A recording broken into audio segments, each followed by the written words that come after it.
revirement de Mistura, le dernier clou dans le cercueil de l'agenda algérien sur le Sahara marocain. La récente proposition de Staffan de Mistura, envoyé personnel du secrétaire général de l'ONU pour le Sahara, a suscité une vive polémique. Présentée comme une alternative à l'impasse actuelle, l'idée d'une division du Sahara marocain entre le Maroc et le Front Polisario a été catégoriquement rejetée. Ce revirement, qui intervient dans un contexte régional tendu, est perçu par de nombreux observateurs comme une tentative désespérée de relancer un processus diplomatique enlisé, mais surtout comme une manœuvre qui trahit les véritables intentions de l'Algérie dans ce dossier. Une idée éculée, déconnectée de la réalité. Lors de son briefing au Conseil de sécurité de l'ONU en octobre 2024. Cette approche rappelle les tentatives échouées des années 2000, notamment sous James Baker. Mais aujourd'hui comme hier, le Maroc reste inébranlable. Le Sahara est marocain dans son intégralité et cette souveraineté n'est pas à vendre. La réponse marocaine, claire, ferme et intransigeante. Rabat a dénoncé une proposition dépassée, irréaliste et inacceptable. Le royaume a réaffirmé que sa souveraineté sur ses provinces du Sud est non négociable et que le seul cadre possible de résolution est le plan d'autonomie proposé en 2007. Ce plan, qualifié de sérieux et crédible par la communauté internationale, garantit une gestion locale des affaires dans le respect de l'intégrité territoriale du royaume. Le Polisario isolé, l'Algérie démasquée. Le Front Polisario, marionnette politique soutenue par Alger, a lui aussi rejeté la proposition, non par souci de paix, mais parce qu'elle ne correspond pas à ses visées maximalistes irréalistes. Quant à l'Algérie, son silence complice confirme ce que tout le monde sait déjà. Elle est la véritable partie prenante au conflit et continue d'agir en coulisses pour empêcher toute avancée. La tentative de division territoriale portée par de Mistura semble ainsi être dictée par une volonté algérienne de nuire à la stabilité régionale au mépris des faits historiques et juridiques. Le soutien international au Maroc ne cesse de croître. De plus en plus de grandes puissances, États-Unis, Espagne, France, Allemagne, Émirats arabes unis et bien d'autres, soutiennent la position marocaine.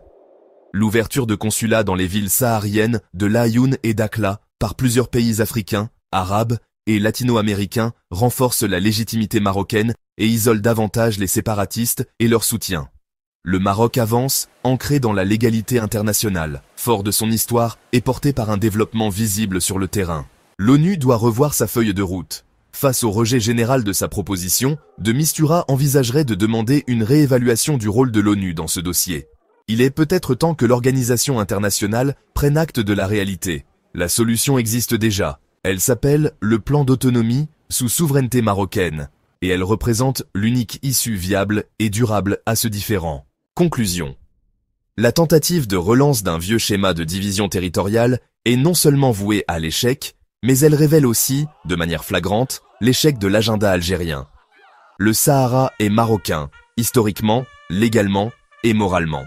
Et aucune proposition déconnectée des réalités du terrain ne pourra changer cette vérité. Le revirement de Mistura, le dernier clou dans le cercueil de l'agenda algérien sur le Sahara marocain. La récente proposition de Staffan de Mistura, envoyé personnel du secrétaire général de l'ONU pour le Sahara, a suscité une vive polémique. Présentée comme une alternative à l'impasse actuelle, l'idée d'une division du Sahara marocain entre le Maroc et le Front Polisario a été catégoriquement rejetée. Ce revirement, qui intervient dans un contexte régional tendu, est perçu par de nombreux observateurs comme une tentative désespérée de relancer un processus diplomatique enlisé, mais surtout comme une manœuvre qui trahit les véritables intentions de l'Algérie dans ce dossier. Une idée éculée, déconnectée de la réalité. Lors de son briefing au Conseil de sécurité de l'ONU en octobre 2024. Cette approche rappelle les tentatives échouées des années 2000, notamment sous James Baker. Mais aujourd'hui comme hier, le Maroc reste inébranlable. Le Sahara est marocain dans son intégralité et cette souveraineté n'est pas à vendre. La réponse marocaine, claire, ferme et intransigeante. Rabat a dénoncé une proposition dépassée, irréaliste et inacceptable. Le royaume a réaffirmé que sa souveraineté sur ses provinces du Sud est non négociable et que le seul cadre possible de résolution est le plan d'autonomie proposé en 2007. Ce plan, qualifié de sérieux et crédible par la communauté internationale, garantit une gestion locale des affaires dans le respect de l'intégrité territoriale du royaume. Le Polisario isolé, l'Algérie démasquée. Le Front Polisario, marionnette politique soutenue par Alger, a lui aussi rejeté la proposition, non par souci de paix, mais parce qu'elle ne correspond pas à ses visées maximalistes irréalistes. Quant à l'Algérie, son silence complice confirme ce que tout le monde sait déjà. Elle est la véritable partie prenante au conflit et continue d'agir en coulisses pour empêcher toute avancée. La tentative de division territoriale portée par de Mistura semble ainsi être dictée par une volonté algérienne de nuire à la stabilité régionale au mépris des faits historiques et juridiques. Le soutien international au Maroc ne cesse de croître. De plus en plus de grandes puissances, États-Unis, Espagne, France, Allemagne, Émirats arabes unis et bien d'autres, soutiennent la position marocaine. L'ouverture de consulats dans les villes sahariennes de Laayoune et Dakhla par plusieurs pays africains, arabes et latino-américains renforce la légitimité marocaine et isole davantage les séparatistes et leur soutien. Le Maroc avance, ancré dans la légalité internationale, fort de son histoire et porté par un développement visible sur le terrain. L'ONU doit revoir sa feuille de route. Face au rejet général de sa proposition, de Mistura envisagerait de demander une réévaluation du rôle de l'ONU dans ce dossier.